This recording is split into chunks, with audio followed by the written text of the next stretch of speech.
주님 주신 말씀은 마태복음의 말씀입니다. 마태복음 4장 23절로 25절 그리고 9장 35절로 38절의 말씀입니다. 마태복음 4장 23절로 25절, 9장 35절로 38절의 말씀입니다.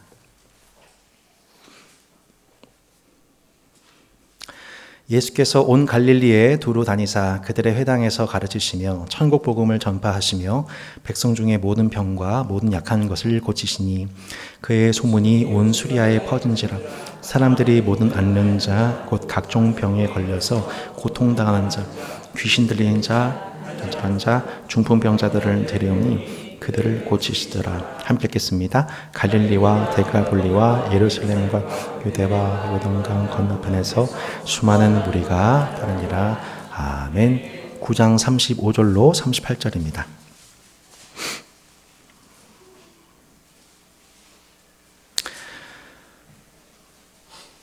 예수께서 모든 도시와 마을에 두루 다니사 그들의 회당에서 가르치시며 천국 복음을 전파하시며 모든 병과 모든 약한 것을 고치시니라. 무리를 보시고 불쌍히 여기시니 이는 그들이 목자한 양과 같이 고생하며 기진함이라. 이에 제자들에게 이르시되 추수할 것은 많되 일꾼이 적으니 그러므로 추수하는 주인에게 청하여 추수할 일꾼들을 보내소서 하라 하시니라. 아멘. 오늘의 두 본문은 마태복음 5장부터 9장의 내용을 요약하는 수미상관의 기록입니다. 똑같은 비슷한 내용이 앞뒤로 서론과 결론의 역할을 하면서 마태복음 5장부터 9장에 있는 내용을 총 요약하고 있는 본문이죠. 예수님께서 하나님 나라를 이 땅에 회개하라 천국이 가까웠다 선포하신 후에 천국이 무엇인지를 세 가지로 설명하십니다. 첫 번째는 천국을 가르치고, 두 번째는 천국을 전파하고, 세 번째 천국을 통해 치료하시는 예수님의 하나님 나라 3대 사역을 보게 되죠. 첫 번째로 예수님은 하나님 나라를 가르치십니다. 산에 올라가 제자들을 부르셔서 그들에게 말씀하시죠. 이것을 우리가 산상수훈이라고 합니다. 예수님은 그런 면에서 새로운 모세, 진정한 모세라고 할 수 있습니다.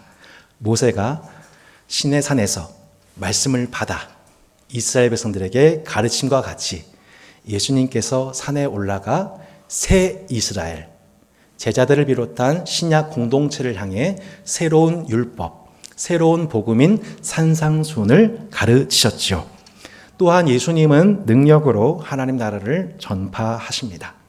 세상을 살아가면서 온갖 악한 영들에게 눌린 영혼들, 교만과 거짓과 음란과 세속의 영, 물질의 영에 눌려있는 영혼 한 사람 한 사람을 그들을 자유케 하셨습니다. 또한 예수님은 모든 병과 모든 연약한 자들을 치료하셨습니다. 각종 중병에 걸쳐 고통당하는 자, 귀신 들린 자, 중풍병자들을 일일이 치료하여 주셨지요. 이러한 예수님의 3대 사역은 마태복음 4장 23절을 보면 그 하나님 나라 복음이 어떻게 왕성하게 시작되었는지 그 시작 지점을 말씀하고 있습니다. 여러분, 시작 지점이 어디입니까? 지난주 보았던 갈릴리. 자, 마태복음 4장 23절에 보면 온 갈릴리의 회당에서 이렇게 나와 있죠. 온 갈릴리에 두루 다니사 그들의 회당에서 가르치셨다라고 말씀 나와 있습니다. 지난주 기억나시죠? 갈릴리는 마치 경기도처럼 경기도 북부와 남부처럼 크게 북부와 남부가 있습니다. 예수님은 가버나움 회당을 비롯한 북부 또 나사렛을 비롯한 이 남부 갈릴리를 순회하시면서 복음을 가르치고 전파하고 치유하셨습니다. 근데 놀랍게도 예수님께서 모든 병과 연약한 자들을 고치셨다는 소문이 온 수리아에 퍼지게 되면서 곳곳에 숨겨있던 많은 병자들이 모여들기 시작했습니다. 갈릴리를 비롯해서 데가볼리, 예루살렘, 유대, 요단강 건너편에서까지 전국 팔도에서 수많은 무리들이 몰려든 것입니다. 마태복음 9장 35절을 보면 이렇게 변방의 갈릴리에서 하나님 나라를 전파하시던 예수님이 마태복음 9장 35절에 보면 어느 곳에서 사역하셨다고 말씀 나와 있습니까? 모든 도시와 마을을 순회하시면서 전국구 강사가 되신 예수님을 보게 됩니다. 바로 이때부터 예루살렘 종교 지도자들이 예수님이 갈릴리뿐만 아니라 모든 도시에서 회당에서 복음을 전하신 후부터 이제 어떤 일이 생겨나게 되냐면 예루살렘 성전 지도자들이 예수님을 주목하고 그를 시기하고 압박하고 끝내는 그를 십자가 처형에 하게 되는 일련의 사건들이 진행이 되는 것입니다. 30년 동안 변방에서 계셨던 예수님이 왜 이 모든 도시에 자신을 나타내기 시작하셨을까요? 종교 중심지였던 예루살렘으로 진출하시기 위함이었을까요? 앞서 사탄이 예수님을 유혹했던 장면 기억하십니까? 성전 꼭대기에서 뛰어내려 버려라. 천사가 너를 받들어 줄 것이고 수많은 사람들이 너를 연호하게 될 것이다. 이렇게 그 예루살렘 성전에서 많은 사람들로부터 인정과 주목을 받아 종교 지도자로서의 명성을 얻고 많은 것들을 누리기 위함이었을까요? 여러분 최근 나는 신이다 혹시 보셨습니까? 네, 많은 분들이 보셨군요. 이 시리즈 통해서 실제 수많은 이단 교주들이 기적과 신유를 연출합니다. 많은 사람들이 그런 장면도 있더군요. 기호 1, 2, 3, 4번까지 대통령 후보를 맞추기도 하고 대통령이 될 사람과 순위를 맞추기도 하고 자연적인 어떤 현상들이 나타났다고 간증하기도 하고 그런 방식을 통해서 그 이단 교주가 신격화되고 속박되게 되는 일련의 일들이 일어나게 됩니다. 예나 지금이나 기독교의 가장 강력한 라이벌은 영지주의 이단입니다. 영은 선하고 육체는 악하다라고 여기는 종교적인 가르침으로 사람들을 옥죄기 시작하는 것, 영지주의 이단 교제의 전형적인 수법입니다. 한마디로 신도들한테는 금식, 금욕, 절제, 온갖 종교적인 것들을 강조하면서 이런 것들을 많이 하면 너희가 구원을 받을 것이라고 얘기를 해놓고 결국 그 금식과 금욕과 절제를 통해서 얻게 된 수많은 헌금들, 수많은 이득들을 자신은 챙겨가는 신도에게는 금욕과 충성과 봉사를 강조하면서 정작 본인들은 탐욕과 권력과 명예를 누려가는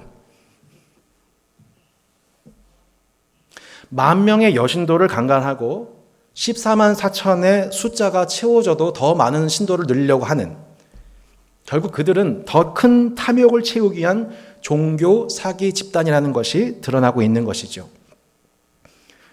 여러분, 예수님이 더 많은 도시에서 자신을 나타내기 시작하신 이유는 무엇일까요? 9장 35절로 36절에 보면 이렇게 말씀 나와 있습니다. 예수께서 모든 도시와 마을에 두루 다니사 그들의 회당에서 가르치시며 천국 복음을 전파하시며 모든 병과 모든 약한 것을 고치시니라. 무리를 보시고 불쌍히 여기시니 이는 그들이 목자 없는 양과 같이 고생하며 기진함이라. 예수님은 이방의 갈릴리뿐만 아니라 곳곳에서 목자 없는 양과 같이 고생하며 기진한 인생들을 바라보셨습니다. 당시 예루살렘 성전 종교가 제공하던 하나님에 관한 가르침은 회중들에게 무거운 짐만 안기고 있었습니다. 그리하여 예수님은 천국 복음을 다시 말씀하셔야 했습니다.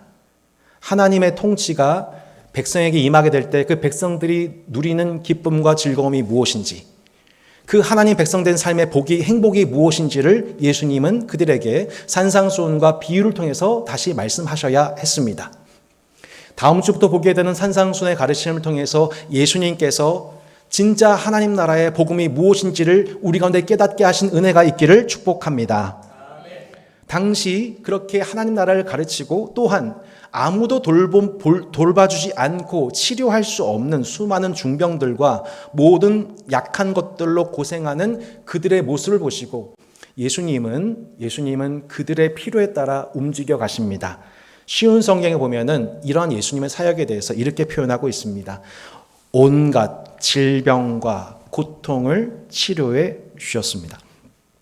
병든 사람과 상한 심령들을 고쳐 주셨습니다. 결국 모든 병과 모든 약한 것들을 치료하셨습니다 할 때 그 모든 연약한 것들은 사람이 겪는 심적인 고통들입니다. 사람이 겪는 심적인 고통들. 이것들을 치료하셨다는 얘기입니다.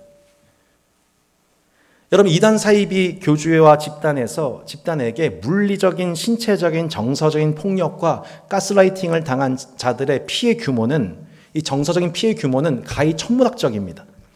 성목중앙교회 청년부를 섬겼던 시절 동안 저도 적잖이 이 신천지 피해자들을 만난 적이 있었습니다. 한 세가족인 한 청년 형제가 제게 찾아왔습니다. 목사님, 저는 신천지 성경 공부에 수개월 동안 참여를 했습니다. 조금 이상한 것을 느끼고 나왔는데 정통교회에 와서 말씀을 들어도 하나도 제게 귀에 들어오지가 않습니다. 라고 하소연을 하는 이 친구, 제게 성경 공부를 요청하는 이 친구와 함께 제자훈련을 바로 시작했습니다. 이 친구가 6개월 만에 자신의 예배 생활이 회복되었다고 저한테 간증을 하기 시작합니다. 이후 청년부 순장으로, 그리고 지금은 건강한 남편, 두 자녀의 아버지로 성장해서 캐나다에서 유학을 하고 있습니다. 경상북도 경주의 한 자매를 상담한 적이 있습니다. 경상남도 경주인가요? 경상남도 경주. 제가 왜 경상북도인가요? 네, 감사합니다. 살려주셨어요. 네. 제가 거짓 설교할 뻔했습니다. 네. 경상북도 경주. 네. 이곳에서 한 자매가 찾아온 거예요. 아니, 웬 경주? 알고 봤더니 자신이 우연히 들어간 성경 공부 모임이 신천지라는 것을 알게 됐는데, 이분들이 워낙에 집요하게 연락하고 접촉을 하니까 이걸 차단하려고 서울에 있는 이모 집에 도망 나온 거예요. 너무 집요해서. 그리고 저를 소개시켜줬고 상담하던 도중에 이단 상담 전문가인 안산에 계시는 진용식 목사님과의 성경 공부 기간을 일정 기간 갖게 됐습니다. 그 후에 이 자매가 회복이 되어서 다시 경주의 건강한 지역교회로 복귀해서 지금도 연락을 하고 있습니다. 넷플릭스를 통해서 드러난 이단 사이비의 존재가 폭로되고 그들에게 묶인 영혼들이 자유케 되는 출애굽의 역사가 일어나고 있는 도중입니다. 남양주를 섬기셨던 한 목사님께서 이런 얘기를 저한테 얘기해 주셨습니다. 목사님, 신천지 내부자들, 추수꾼들 사이에서 남양주는 별명이 있습니다. 남양주는 신천지의 밥이다. 이런 충격적인 얘기를 합니다.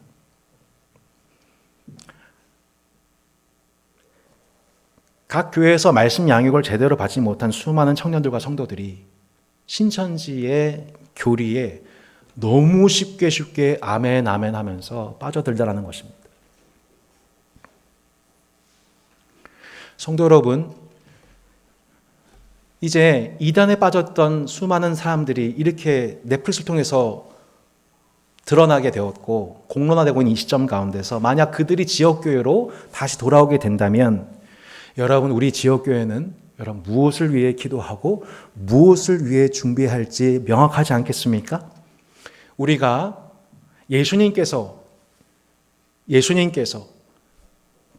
다시 천국의 복음을 이스라엘에게 가르치신과도 같이, 여러분, 그 이단에 속했던 영혼들이 그 잘못된 가르침과 묶임에서 풀려나 주 예수 그리스도와 하나님 나라의 복음으로 회복되고 치료되고 자유케 되는 역사가 있도록 여러분 기도하는 은혜가 있기를 주의 이름으로 축복합니다. 무리를 보시고 불쌍히 여기시니 이는 그들이 목자 없는 양과 같이 고생하며 기진함이라. 여기서 등장하는 목자 없는 양이라는 표현은 실상 구약에서 계속해서 반복되고 있는 표현입니다. 민수기 27장 17절 한번 읽어볼까요? 그로 그들 앞에 출입하여 그들을 인도하여 출입하게 하사 여호와의 회중이 목자 없는 양과 같이 되지 않게 하옵소서. 아멘. 모세가 하나님께 드린 기도입니다. 네. 여기서 그는 누구냐면 여호수아를 의미합니다. 하나님께서는 이 기도의 응답으로서 모세의 후계자인 여호수아를 이스라엘을 인도하는 목자로 세우십니다. 그리하여 모세 사후 이스라엘은 더 이상 광야에서 목자 없는 양과 같이 유리하고 방황하다 죽지 아니하고 목자인 여호수아의 인도하심을 따라 마침내 하나님 약속하신 가나안 땅으로 들어가게 됩니다. 가나안 땅을 유업으로 얻게 됩니다. 푸른 초장 쉴만한 물가를 누리게 되지요. 하지만 다시 이스라엘은 목자 없는 양이 됩니다. 그들은 이스라엘의 참된 목자이신 여호와 하나님을 버리고 세상과 같은 왕을 세우기를 바랬습니다.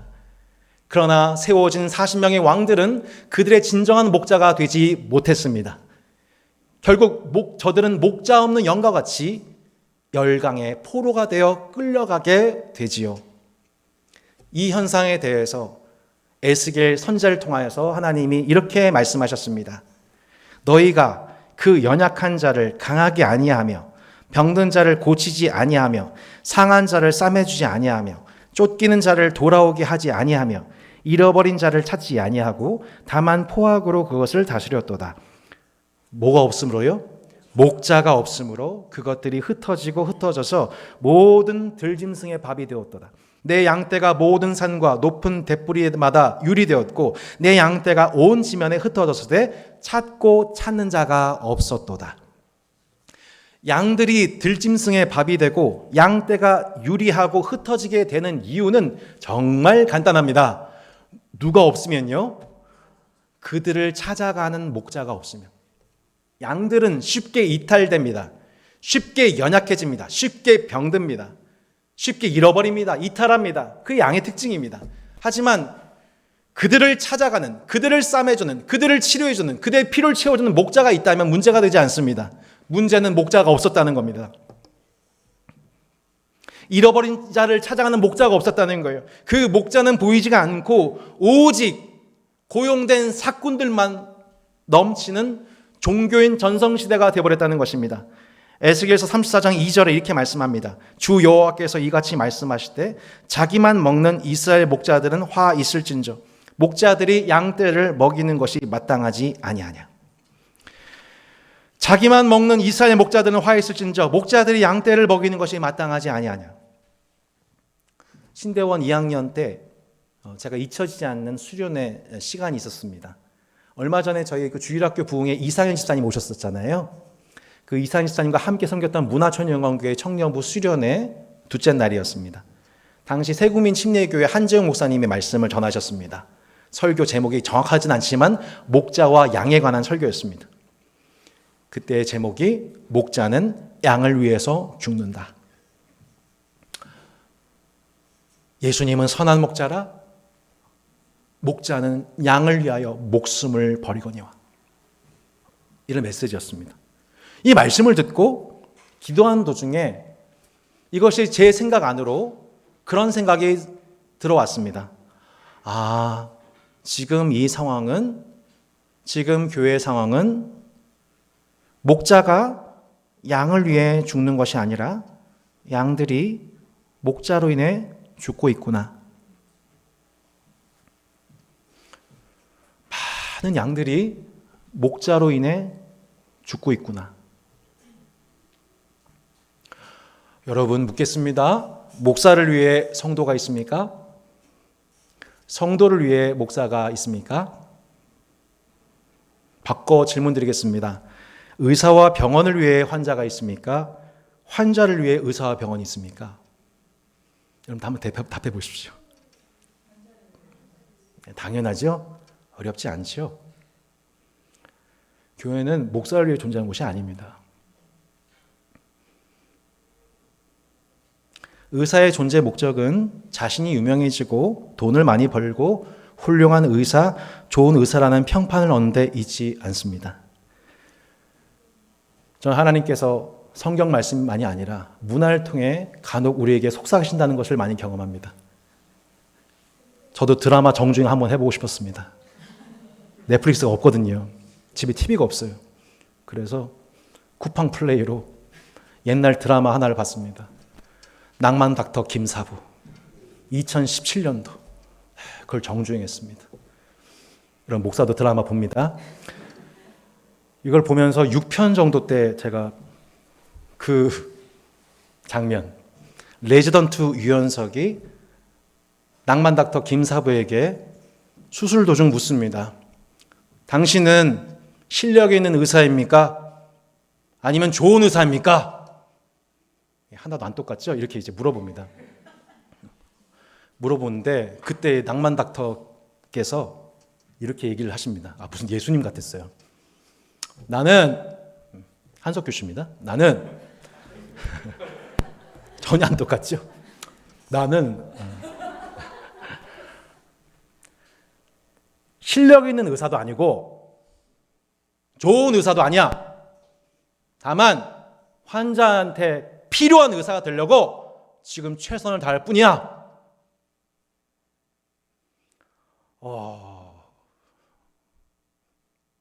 그 드라마를 보다가 죄송합니다. 제가 워낙 감성파여서 예수님의 모습을 보는 것 같은. 근데 그 대사 한마디가 주님이 저한테 뭔가 말씀 주신 것 같았어요. 무슨 얘기냐면, 야, 너는 실력 있는 설교자냐? 너는 좋은 목사냐? 너는 그런 실력 있는 설교자, 좋은 목사가 되길 바라냐? 제 마음이 그렇더라고요. 사람들한테 탁월한 설교자라고 인정받고 싶었고 사람들한테 따스한 목사라고 인정받고 싶었더라고요. 그게 제가 4년 동안 섬겼던 제 우상이었더라고요.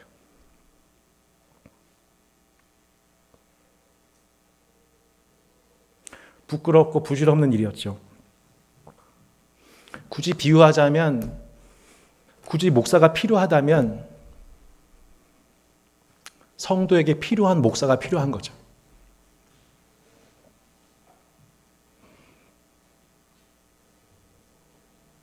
성도에게 필요한 목사가 아니라면 저는 빨리 은퇴해야죠.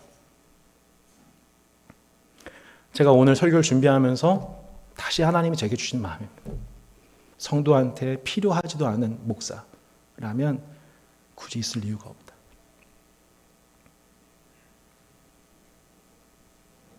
빨리 벗어야 된다.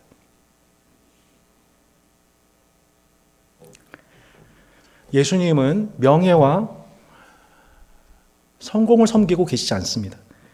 모든 도시와 마을을 두루 다니셨던 이유는 그 내면의 동기 딱 한 가지 동기는 긍휼 때문이었습니다. 목자 없는 양을 위해 그 이스라엘의 잃어버린 자 한 사람을 구원하고자 하는 하나님의 신적 긍휼. 누가복음 19장 10절에서 그 잃어버린 자 삭개오를 구원하시면서 예수님은 자신의 정체성을 이렇게 얘기하십니다. 인자가 온 것은 잃어버린 자를 찾아 구원하려 함이니라. 이스라엘의 잃어버린 양 한 마리 한 마리를 찾으시는 목자, 여러분, 이분이 우리의 목자 예수 그리스도이십니다. 예수 그리스도께서 그렇게 잃어버린 자 되었던 여기 있는 한 사람 한 사람을, 잃어버렸던 여러분 여기 있는 한 사람을 이 자리로 구원하여 주셨습니다. 이렇게 참 목자를 만난, 진짜 참 목자를 만난 양 한 마리는 이런 노래를 부르게 되는 겁니다. 여호와는 나의 목자시니 내가 부족함이 없으리로다. 여호와는 나의 목자니 내가 부족함 없으리로다. 그가 나를 푸른 초장에 쉬게 하시며 인도하네.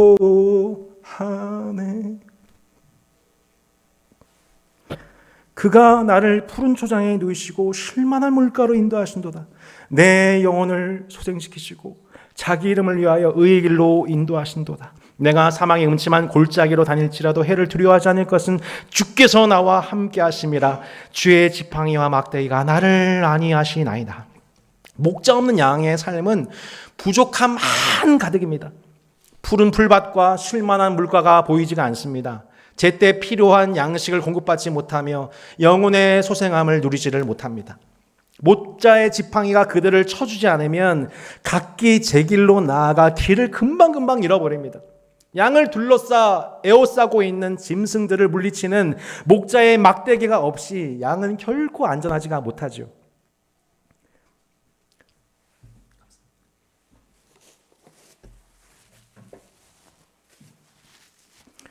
예루살렘의 종교 지도자들은 정치적인, 경제적인, 종교적인 무거운 짐들로 기진맥진하고 있는 이스라엘 백성들의 목자가 되지 못했던 겁니다.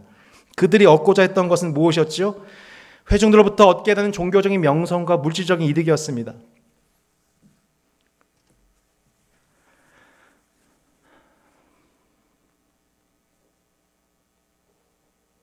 참된 목자 예수님께서는 이스라엘 백성들을 바라보시면서 마음이 무너지셨습니다. 변방에서 시작된 예수님의 하나님 나라 운동은 사방에서 몰려드는 수많은 양떼들의 피로 인해서 모든 도시와 마을로 확대될 수밖에 없었습니다. 그리고 그 밀려드는 회중들을 보시면서 예수님은 매우 현실적인 기도를 제자들에게 제안하셨습니다. 그것이 마태복음 9장 37절로 38절입니다. 이에 제자들에게 이르시되 추수할 것은 많되 일꾼이 적으니 그러므로 추수한 주인에게 청하여 추수할 일꾼들을 보내셔서 하라 하니라. 추수할 것은 많되 일꾼이 적으니 그러므로 추수한 주인에게 청하여 추수한 일꾼들을 보내셔서 하라 하니라. 제가 지난 주일에 19세기 후반 세계 변방이었던 대한민국의 선교사로 자원했던 무어 목사님과 에비슨 선교사님을 소개했습니다. 비슷한 시기에 로제타라고 하는 자매 청년 의사가 있었어요.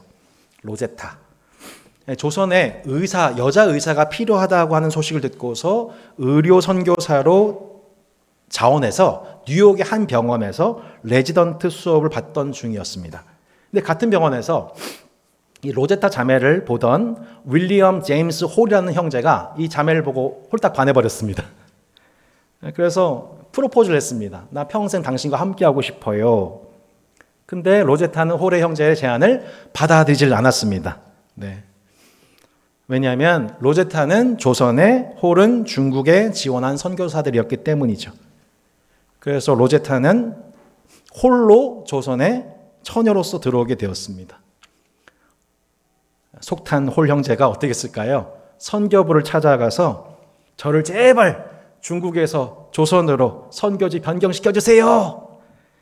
결국에는 홀이 1년 뒤에 조선에 들어오게 되었답니다. 그렇게 해서 둘이 조선에서 최초로 서양식 결혼을 올리게 되었죠.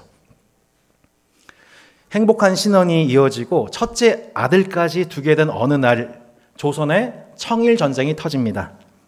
평양으로 파견된 홀 형제는 수많은 부상자들을 치료합니다. 그런데 부상자들로부터 전염병이 옮기게 됩니다.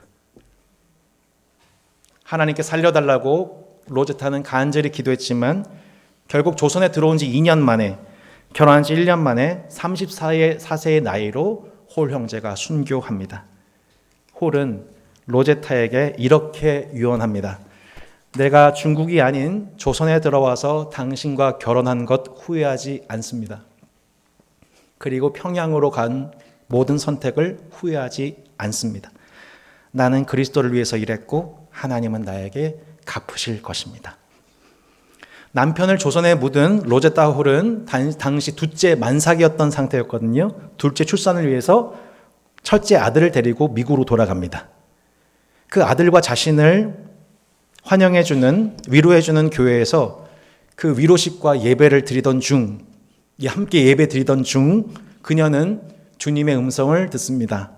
사랑하는 딸아, 너의 남편 윌리엄 홀이 이루지 못한 조선 사랑을 내가 이루어라.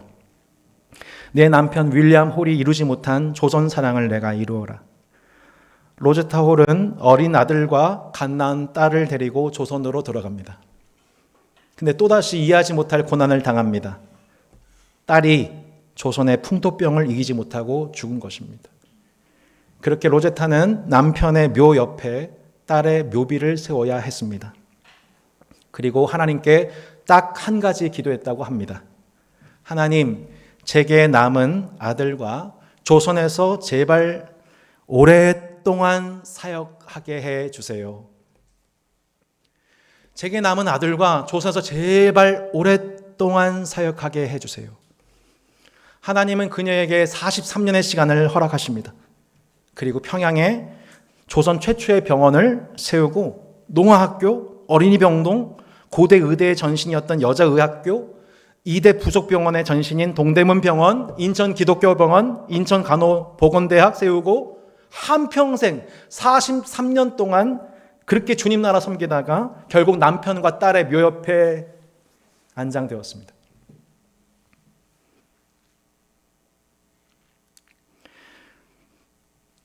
로제타를 움직인 것이 무엇입니까? 조선에 대한 긍휼. 목자 없는 양이 되어 죽어가고 있는 조선의 백성들을 향한 긍휼. 예수께서 무리를 보시고 민망히 여기셨던 목자 없이 죽어가고 있는 기진하고 힘들어하는 그 백성들을 보시며 느꼈던 그 마음이 그녀에게 닥쳐온 고난과 죽음 속에서도 자신의 모든 삶을, 나머지 삶을 통째로 하나님께 드리기에 기쁨으로 헌신했던 것입니다. 아니, 어떻게 하나님께 순종했는데 사랑한 남편을, 그무지 오격과 같은 딸을 죽게 내버려 두시는지 우리는 삶 속에서 이해하지 못할 고통과 고난을 마주합니다. 어떻게 하나님이 살아계시다면 이 세상에 악과 고난이 이렇게 창궐한가? 세상 사람들이 바로 그 이유로 하나님을 믿지 않습니다. 심지어 하나님을 믿는 사람들조차도 하나님은 우리가 고통당할 때 도대체 어디 계십니까? 하나님이 살아계신 것은 맞지만 하나님이 선하신 것이 맞습니까? 라고 묻게 됩니다. 여러분, 이러한 인간의 질문과 고통에 대한 하나님의 응답이 무엇입니까? 너무 쉽게 성도가 당하는 고난에 대해서 너무 쉽게 하나님의 뜻이라고 단정지어 말하지 마십시오. 그것은 고통입니다. 하나님은 고통의 이유에 대해서 선명하게 말씀하신 대신 이렇게 하나님은 말씀하십니다. 말씀이 육신이 되어 이 땅에 거하셨다. 하나님이 직접 인간이 되셔서 그 고통 안으로 들어오셨다. 하나님이 인간이 되셔서 직접 그 고통을 인간으로서 느끼심을 통해 하나님은 인간을 향한 사랑을 나타내셨습니다. 그분 자신이 이 세상의 모든 종류의 아픔을 당하셨습니다. 목자 없는 양들이 겪는 고통과 슬픔을 두루 겪으시면서 그 목자 없는 양이 당하는 고통이 무엇인지를, 그 힘겨움을 온몸으로 동감하시는 분, 지극히 높으신 자이신 하나님이 지극히 낮은 인간의 모습으로 오셔서 인간이 당하는 모든 고난과 슬픔과 가난과 어려움을 몸소 체험하신 그분, 여러분, 그분이 바로 긍휼의 목자 예수 그리스도이십니다. 우리와 같은 인간이 되셨으나 죄는 없으신 분, 우리의 죄를 위해서 대신 십자가에 못 박혀 죽으신 분, 그분의 체휼이 우리의 모든 죄를 용서하셨고 그분의 체휼이 우리의 고통을 위로하시며 또한 모든 병과 모든 약한 것들을 치료하여 주십니다. 예수님이 이렇게 자신을 말씀하십니다. 나는 선한 목자라.